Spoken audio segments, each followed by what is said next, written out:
Hari ini saya akan bicara firman Tuhan dalam judul jerat sungkan. Hesitation. Jerat sungkan. Bulan ini Gereja Impact Community Indonesia mengangkat tema tentang healthy dalam berbagai angle. Nah, saya ingin mengangkat tentang hubungan yang sehat. Saya akan bahas ini berseri tentang hubungan yang sehat, tapi minggu ini saya ingin bahas tentang sungkan. Sungkan adalah penyakit yang orang Indonesia khususnya punya, ya. Ada baiknya, tapi ini juga bisa jadi masalah di dalam hubungan. Amsal 29 ayat 25, firman Tuhan berkata, takut kepada orang mendatangkan jerat, tetapi siapa percaya kepada Tuhan dilindungi. Ketika kita mulai sungkan sama orang, takut sama orang, ada jerat kata firman Tuhan. Apa jeratnya? Saya akan bahas 3 hal pagi hari ini. Yang pertama, sungkan sama teman, kita melukai hati Tuhan. Hesitation traps people into making bad choices. Karena sungkan kita jadi bikin keputusan yang salah. Yakobus 4:4 berkata gini, hai kamu orang-orang yang tidak setia, tidakkah kamu tahu bahwa persahabatan dengan dunia adalah permusuhan dengan Allah? Jadi barang siapa hendak menjadi sahabat dunia ini, ia menjadikan dirinya musuh Allah. Ayat ini bukannya mengajar kita supaya kita benci sama orang dunia, no. Tapi ayat ini bicara soal perbedaan nilai hidup, perbedaan cara hidup, sudut pandang dunia yang kita harus akui selalu berlawanan dengan prinsip-prinsip kebenaran dan kerajaan Allah. Saya akan kasih contoh. Ketika kita sungkan sama teman, kita diajak ngumpul-ngumpul, kita diajak minum-minum, mabuk-mabukan. Kita mulai ikut karena awalnya sungkan, ya udahlah ikut aja. Lalu kemudian kita mulai diajak ngumpul-ngumpul sama teman-teman yang ngomongnya nggak karuan, ngomong kotor terus. Karena sungkan ya kita ikut aja. Dan apalagi banyak hal yang kita lakukan karena sungkan sama orang, padahal kita tahu itu nggak berkenan sama Tuhan. Diajak join bisnis yang nggak halal, kita ikut aja demi cuan katanya. Banyak hal. Orang itu kalau sungkan sampai mengorbankan nilai kebenaran. Contoh, prinsip dunia itu bilang pesta pora it's okay, mabuk it's okay. Punya kepentingan di dunia selama kita masih hidup di dunia wajar aja. Tapi Lukas 21 ayat 34 Yesus bilang begini, jagalah dirimu supaya hatimu jangan syarat oleh pesta pora dan kemabukan serta kepentingan-kepentingan duniawi, dan supaya hari Tuhan jangan dengan tiba-tiba jatuh ke atas dirimu seperti suatu jerat. Kita memang hidup di dunia, tapi kita nggak boleh ngikutin cara hidup dunia. Satu kali saya pulang dari Australia berlibur ke Indonesia, saya diajak ke gereja, ke salah satu gereja, saya tidak sebut ya. Pulang gereja itu kami makan siang di Shangri-La. Kemudian Anda tahu di Shangri-La itu ada cafe, music cafe ya di bawah itu. Mulailah hamba Tuhan dan teman-teman pelayan Tuhan ini duduk. Udah mulai buka botol bir, ya sip, bir semua bir, ya bir, minum. Kemudian mulai ada satu keluarin rokok. Saya diam aja. Loh, Bu ini menghakimi? Enggak. Saya diam aja. Saya ikut minum enggak? Enggak. Saya cuma lihat gitu. Saya sedih gitu. Kok sama kayak zaman gue belum bertobat dulu ya? Teman-teman gue kayak gini nih. Bedanya waktu itu gue ikut ngebir. Ngerti ya maksud saya ya? Kadang-kadang sungkan sama teman bikin kita kembali lagi ke cara hidup yang lama gitu loh. Sungkan sama teman, ibu-ibu nganter anak sekolah, pulang diajak nongkrong di kafe, mulai ngomong ngalor ngidul, katanya arisan. Jujur ya, sampai hari ini ya, saya nggak pernah ngerti arisan tuh caranya gimana. Bingung saya, mendingan main investasi gitu loh. Nah, jangan investasi robot tapi ya. Kemudian saya mulai lihat, ini kok ngomongannya nggak bermutu, ngomongannya nggak bernilai. Jangan pernah habiskan waktumu duduk sama orang. Yang pertama, nggak nambah nilai buat kamu. Kedua, ngotorin telingamu, ngomongin orang, jatoin orang, sirik sama orang, adu-adu pamer kekayaan. Saya paling gak suka duduk ngomongin begituan, gak penting gitu loh. Saya langsung permisi. Nah, sejak anak saya kecil sampai sebesar ini, saya tidak pernah duduk sama orang tua, teman-teman anak-anak sekolah. So eksklusif lu? Enggak. Karena menurut saya ngomongannya gak bermutu. Ngapain buang waktu, mending gua kerja. Mikirin apa kayak buat Indonesia gitu loh. Gimana caranya gue bisa nolong anak lebih banyak lagi? Gimana caranya mengentaskan kemiskinan? Saya ngomong sama tim peduli sesama, berhenti bagi-bagi sembako, berhenti bagi-bagi makanan. Mama gak mau lagi, cut. Saya ngomong sama anak-anak saya di asrama, program peduli sesama ke depan harus mengentaskan kemiskinan. Pikirin apa yang kita mau lakukan supaya mereka tidak bergantung dari kita lagi. Pikirin bagaimana setelah masa pandemi, dengan hashtag bangkit lagi, kita bisa keluarin mereka dari kemiskinan selamanya. Apa artinya makanan satu kali? Daripada ngomongin, lu tahu nggak, lakinya si itu udah kawin 3 kali. Emang gue pikirin, laki gue bukan? Ya ampun, lu tahu nggak, itu orang kalau ke gereja kayak malaikat, di rumah mah kayak setan katanya gitu. Sama pembantunya jahat katanya gitu. Oh pinter deh ngomongannya sorohani. Bu Heni, saya mau tanya, kalau orang pelayanan tapi di rumah jahat tuh kayak gimana ya? Saya bilang jangan menghakimi orang. Nah gak demen mereka sama saya, bodoh amat. Kita memang hidup di dunia, tapi kita gak boleh ngikutin cara dunia. Prinsip firman Tuhan selalu berlawanan dengan prinsip dunia. Prinsip dunia bilang gini, kalau orang baik sama saya akan lebih baik sama dia. Tapi kalau dia jahat sama saya akan lebih jahat lagi sama dia. Pernah dengar itu? Angkat tangan. Ayah. Roma 12 ayat 17. Janganlah membalas kejahatan dengan kejahatan. Lakukanlah apa yang baik bagi semua orang. Kalau mertuamu jahat, saya mau kasih tahu, jangan balas jahat, jangan diracunin. Sayangin, berkatin. Nih ya, ketika ada masalah di satu keluarga ya, misalnya kita diomongin terus, sometime ya, saya ngajarin gini, berbuat baiklah kepada musuhmu. Itu sesuai firman Tuhan gak? Kasihi musuhmu, berkati musuhmu, kata Yesus. Udah, percaya omongan Yesus paling mujarab. Baikin terus sampai dia bohwat, gak tahu lagi mau bikin jahat apa. Beneran. Saya lihat, ini kenapa sih udah gue baikin masih mulutnya jahat? Gue cari sumbernya.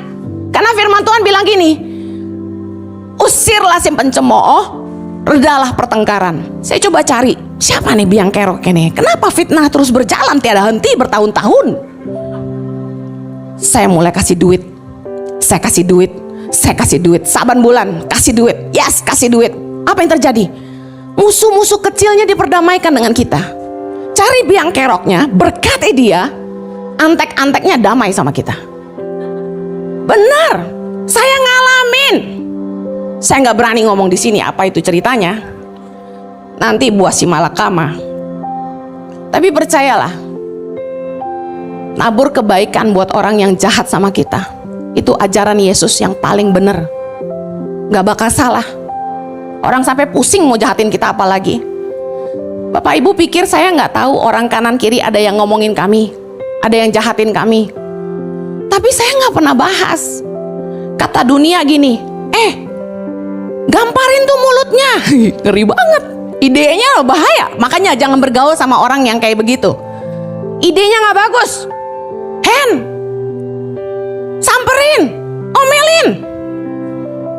ributin aja, labrak aja. Tuh dia ngomongin lu di belakang, rese tuh, gitu ya. Berapa kali saya dilaporin begitu-begitu. Tapi saya cuma lihat firman Tuhan, Ibrani 12 ayat 14 bilang gini, berusahalah hidup damai dengan semua orang dan kejarlah kekudusan, sebab tanpa kekudusan tidak seorang pun akan melihat Tuhan. Kadang tuh ya, saya tuh gak bisa munakan orangnya. Kalau saya gak suka, kelihatan di muka saya gak bakal ngomong sama tuh orang, diem biasanya. Gimana ya gitu untuk tidak mau labrak dia, tapi hati saya tahu dia tidak baik gitu. Tapi berusaha saya tetap baik. Sulit loh.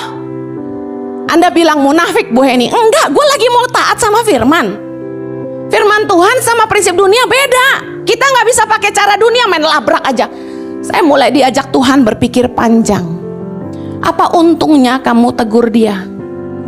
Nanti hubungan rusak. Belum lagi kamu dijelekin lebih parah.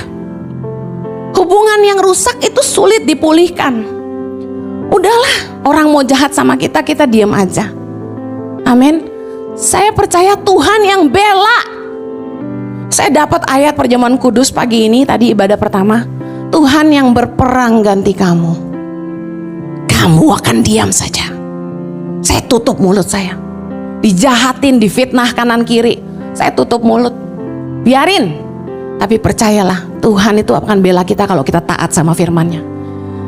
Jangan sungkan sama orang. Oh gitu ya, dia ngomongin gua ya, ya udah, gua labrak, lu bantuin gua ya. Gagah dong. Jangan gitu. Sebagai orang percaya, kita harus jadi teladan di tengah-tengah orang yang gak percaya, bukan ngikutin cara hidup mereka. Jangan sungkan sama orang, malah kita yang jadi setan. Demi sungkan sama teman, kita malah melukai hati Tuhan. Mereka mabuk, kita ikut mabuk. Mereka dugem, kita ikut dugem. Mereka ngomong jorok, kita ikut ngomong jorok. Mereka pacaran gak kudus, kita ikutan juga. Harusnya gak usah bergaul sama orang-orang kayak gitu, kata firman Tuhan. Kita lebih baik kehilangan teman daripada kehilangan Tuhan. Amen.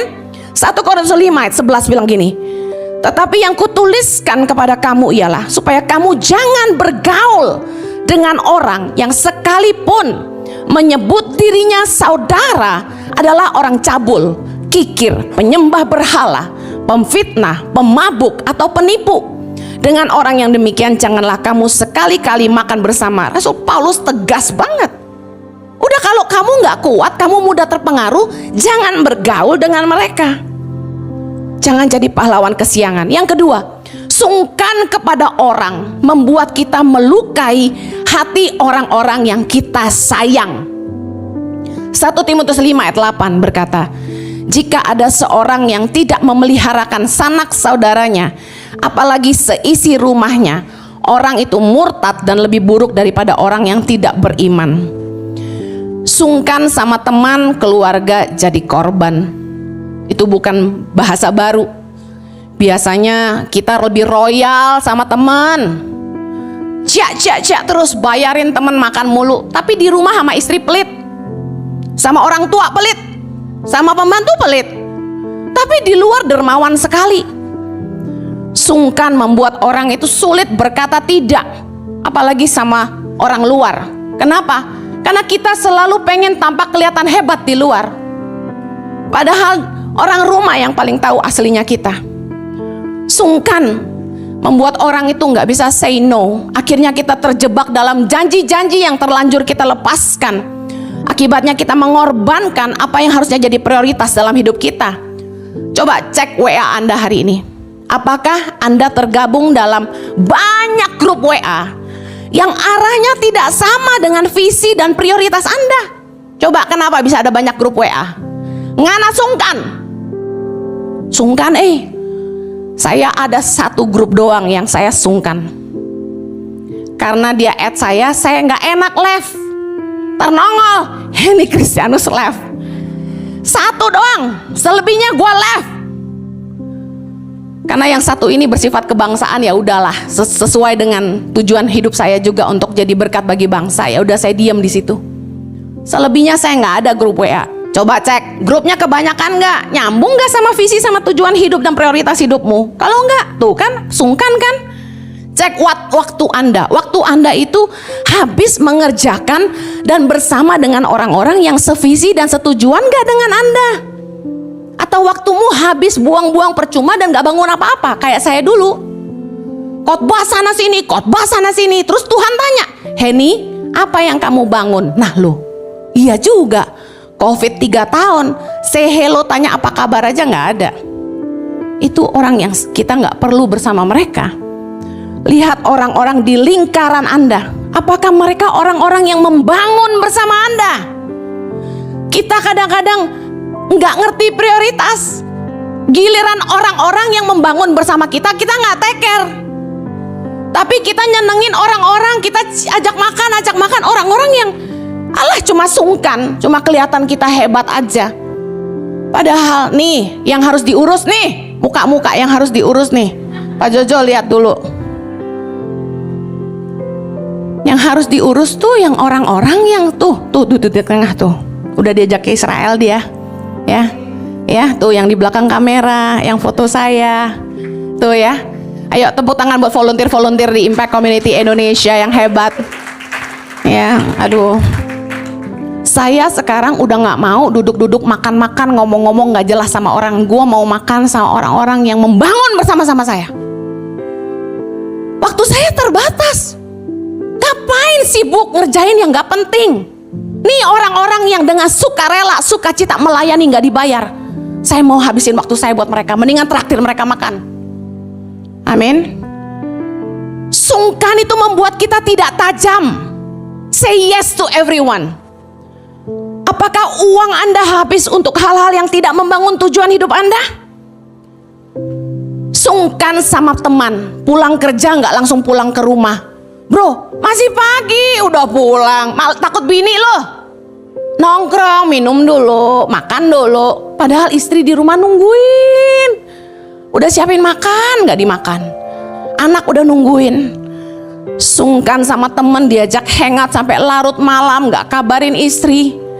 Keluar kota gak bawa pasangan. Berapa banyak saya lihat orang hangout sama temen, suaminya kemana? Istrinya kemana? Bingung kan?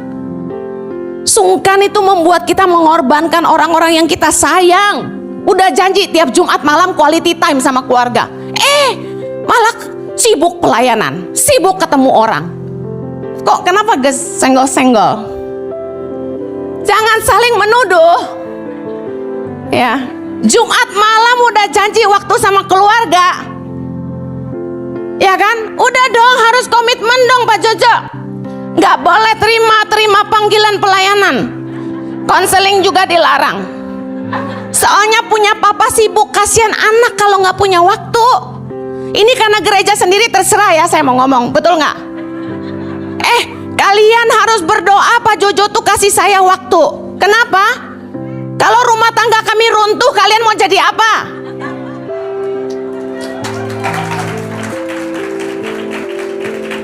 Saya dan suami bedanya apa? Dia sungkan tingkat tinggi. Kalau saya nggak ada sungkan-sungkanan. Ya bilang ya, tidak bilang tidak. Suka bilang suka, nggak suka bilang nggak suka. Nggak bagus. Bawel Judas kata orang. Sombong kata orang. Nggak bisa bergaul kata orang. Nggak punya diplomasi. Kalau ini orangnya baik sekali gitu. Biarin dah. Good cup, bad cup. Tapi saya mau real, nggak mau rumah tangga saya berantakan dan kalian lihat kita pura-pura bahagia di Instagram gitu. Selfie dulu sayang, senyum gitu, ngapain? Jangan bagus-bagusin Instagram, sosial media kalau rumah tanggamu tuh nggak bahagia sebenarnya. Palsu. Apaan tuh?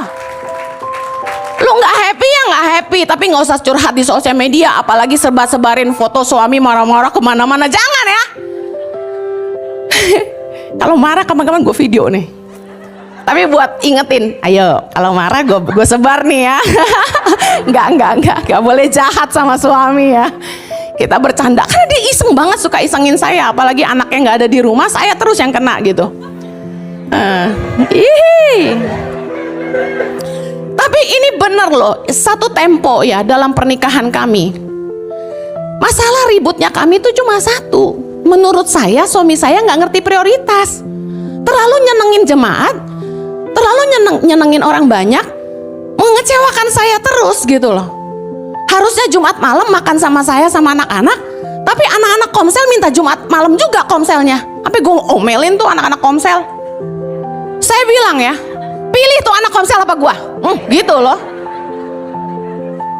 Lah, pelayanan mulu kan gitu loh. Natal diundang orang suruh mimpin ke Israel, nanti Lebaran ke Israel, nanti pelayanan kemana-kemana, dan bini sama anak di rumah, ya kan? Saya bilang rumah tangga kita nggak boleh begini. Kamu nggak boleh sungkan sama orang kaya. Kamu harus bilang sama mereka, Natal saya mau di rumah, titik. Ici jemaat harus marah sama gembala kalau dia kabur-kabur terus, oke? Harus bela mama, ya. Haleluya. Saya bilang gini sama kita semua, sudah nikah tuh mesti ngerti prioritas. Saya nggak mau punya jemaat yang pernikahannya gagal-gagal. Kalau berantem mulu, sini gue jitakin. Jangan sungkan sama teman, sungkan sama saudara, keluarga jadi sengsara. Saya terima konselingan, Ci, ini suamiku bantu adiknya terus. Adiknya minta-minta duit terus, padahal kita sendiri kurang. Anak aja sekolah yang murah, kita makan ngirit, tapi ini bantuin saudaranya mulu. Nih rumah tangga dengerin kebenaran firman Tuhan. Matius 19 ayat 5, Yesus bilang, sebab itu laki-laki akan meninggalkan ayah dan ibunya dan bersatu dengan istrinya, sehingga keduanya menjadi satu daging. Prioritas dalam rumah tangga, dengerin, nomor 1 pasangan, kedua anak-anak, ketiga orang tua, keempat seisi rumah, kelima baru saudara. Karena firman Tuhan bilang kalau kita nggak peduli sama seisi rumah, kita sama aja kayak orang murtad. Yang paling penting tuh pasangan dulu, bukan anak. Kadang-kadang udah nikah, ngorbanin pasangan demi orang tua. Salah. Saya nih punya anak, saya berani ngomong gini karena ini kebenaran. Kita harus hormat sama orang tua kita. Kita harus memelihara mereka di masa tua. Tapi kita nggak boleh menyakiti pasangan kita. Makanya sebelum nikah itu harus terbuka. Nanti kita kalau udah nikah ngatur keuangan gimana ya? Saya perlu support orang tua saya, kamu perlu support orang tua kamu. Aturin baik-baik. Jangan udah nikah lu bantu keluarga mulu lu, ribut-ribut, ngapain? Sepakati dulu. 1 Timotius 3 ayat 5, jikalau seorang tidak tahu mengepalai keluarganya sendiri, bagaimanakah ia dapat mengurus jemaat Allah? Ayat 12, dia kan haruslah suami dari satu istri dan mengurus anak-anaknya dan keluarganya dengan baik. Bisa ngurus rumah dulu baru ngurus orang. Boleh gak sih kita support orang tua kita, kita support saudara kita? Kalau lebih silakan. Kalau sampai kurang, lu malah ngambil duit bini lo, bocengli lo. Ada yang begitu. Dia anak laki-laki, dia mau support orang tuanya, lah dia sendiri gak kerja. Jadi dia ngambilin gaji istrinya jerit dong. Bu, saya kan mesti sekolahin anak-anak. Bu, saya kan mesti bikin dapur tetap ngebul. Kadang orang tua juga gak pengertian gitu loh. Saya mau bukakan kebenaran. 2 Korintus 2 ayat 14b berkata begini, karena bukan anak-anak yang harus mengumpulkan harta untuk orang tuanya, melainkan orang tualah untuk anak-anaknya. Seringkali orang tua melihat anak itu investasi di masa tua. Semua ini salah. Kita harus benahi pemikiran kita seperti firman Tuhan. Selama kita produktif, berinvestasilah supaya kita punya income pasif, kita punya asuransi, kita punya dana pensiun, supaya waktu kita tua nggak nyusahin siapa-siapa, kecuali mereka mesti ngubur kita. Udah selesai. Kita sakit uang asuransi keluar, kita mau kubur beli juga uang kita udah siapin. Amit-amit saya kalau sampai sakit nggak bakal ada yang tahu aja. Saya nggak mau sampai saya hidup jadi berkat, mati bikin orang sengsara, nggak mau. Kita harus hidup jadi berkat kan kata firman Tuhan. jangan nyusahin orang. Tapi kalau anak-anak wajib memelihara orang tua mereka di masa tua, saya setuju. Tetapi bukan untuk kemewahan, tetapi untuk kebutuhan. Contoh, misalnya anaknya nggak mampu, mesti bayar kontrakan orang tua, mesti support uang makan tiap bulan. Ya udah dong, orang tua tinggal di rumah anak aja, kan tinggal ikut makan. Nggak, mama nggak bisa gabung sama bini lu. Ya susah, nggak ada pengertiannya. Kalau anak kita kaya, puji Tuhan, bisa bawa kita ke Eropa, beliin tas mahal, bangunin rumah mewah, haleluya.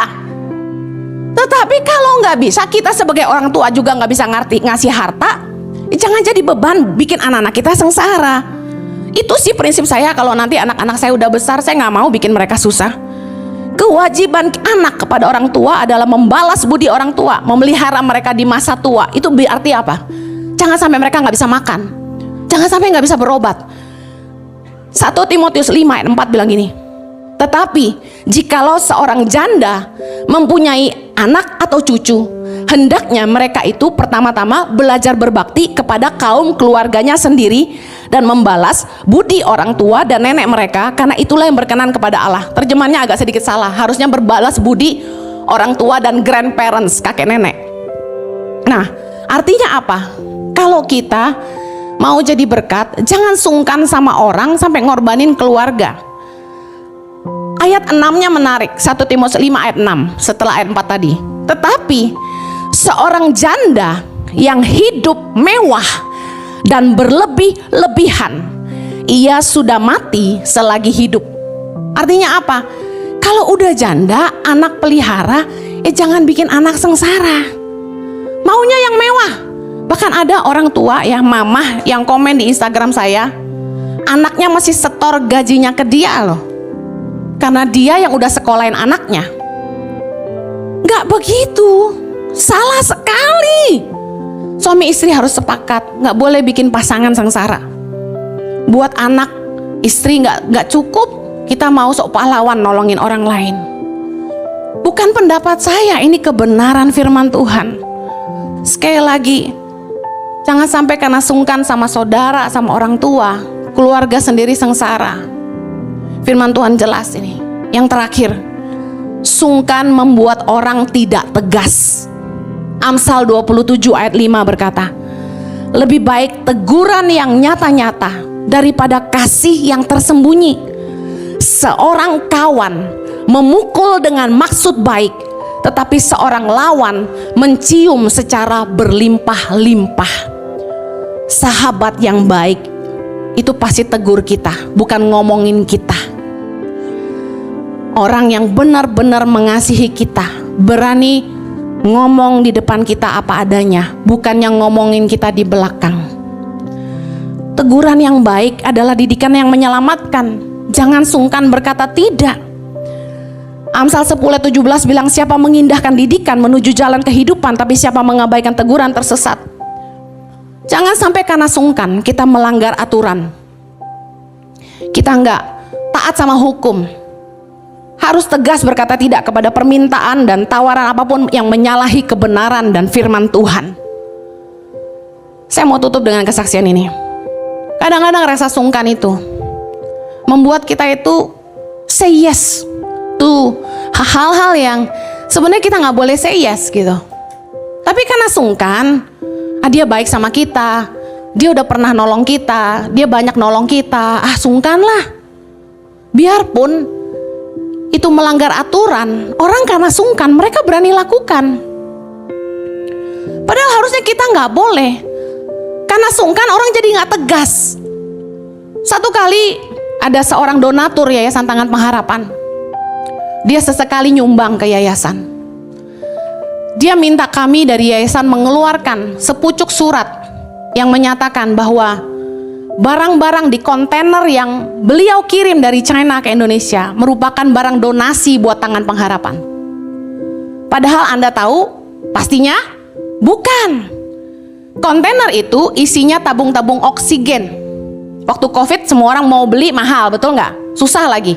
Nah mereka kirim dari China supaya dirilis oleh bea cukai butuh yayasan yang menerima donasinya.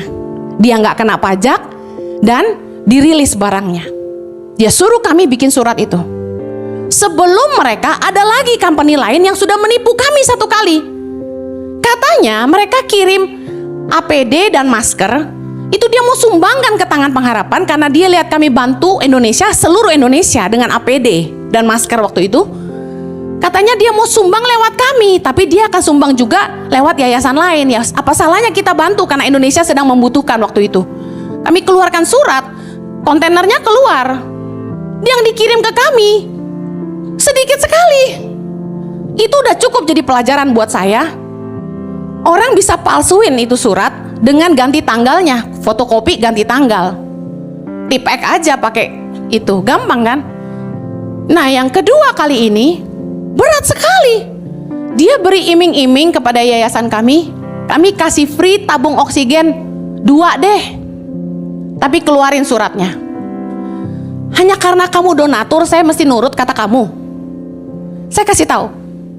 Anda nabur buat Tangan Pengharapan. Anda nabur buat orang miskin. Firman Tuhan berkata, barang siapa menaruh belas kasihan pada orang lemah, memutangi Tuhan yang pasti akan membalasnya. Saya mau tanya, waktu Anda nolong orang miskin di Yayasan Tangan Pengharapan, yang berhutang sama Anda Tuhan atau saya? Tuhan. Tapi seringkali donatur bersikap seolah-olah bahwa saya yang hutang sama mereka. Jadi kalau mereka datang, saya harus servis mereka habis-habisan gitu. Saya heran gitu. Kenapa begitu? Harusnya, bukan ego. Orang-orang kaya tuh berterima kasih sama saya karena saya mau ngotorin kaki dan tangan saya untuk turun ke tempat-tempat orang miskin seperti itu. Harusnya thank you Bu Heni mau pergi ke sana dan tolong mereka gitu. Saya jujur kok running yayasan ini nggak makan uang yayasan sama sekali. Mau diaudit datang aja, kita punya hasil audit opini. Jadi saya nggak pernah sungkan sama orang kaya karena saya nggak merasa saya utang sama mereka. Laporan kami jelas kok. Jadi waktu mereka datang dan minta surat itu, saya dengan tegas berkata, tidak bisa. Suami saya marah karena saya terlalu tegas. Saya bilang nggak apa-apa. Lebih baik ibu nggak usah berdonasi lagi di Tangan Pengharapan. Kalau ibu suruh saya melanggar aturan pemerintah. Sungkan itu bikin kita nggak tegas. Tahu nggak akibatnya kalau saya sampai sungkan? Yayasan kita tuh diaudit. Kalau sampai ketahuan itu barang nggak pernah masuk ke yayasan dan tidak ada bukti penyaluran, siapa yang kena kira-kira? Saya dan suami saya. Yang dipenjara duluan siapa? Ketua yayasannya dan foundernya, pendirinya, pembina yayasannya. Kita berdua di penjara. Apa nggak konyol? Demi oksigen 2 tabung. Gue minta sama emak gue aja deh. Susah banget gitu kan. Sorry to say, it's not about pride. It's about doing right. Melakukan apa yang benar. Amen. Yuk, jangan sungkan sama orang, lalu kita melukai hati Tuhan. Jangan sungkan sama teman, kita melukai hati orang-orang yang kita sayang. Jangan sampai sungkan, kita nggak tegas dan melakukan kebenaran. Kita berdoa, Tuhan tolong kami supaya kami nggak takut sama orang, nggak sungkan sama orang, tapi kami takut akan Tuhan. Berdoa supaya kami belajar ngerti prioritas, mengerti kebenaran dan berani berkata tidak kepada tawaran-tawaran yang membuat kami melukai hati Tuhan, yang membuat kami menjauh dari kebenaran firman Tuhan, dan membuat kami mengorbanani keluarga yang harus jadi prioritas utama dalam hidup kami. Tolong kami Tuhan, kasih karunia-Mu dan hikmat-Mu memampukan kami demi nama Yesus. Haleluya.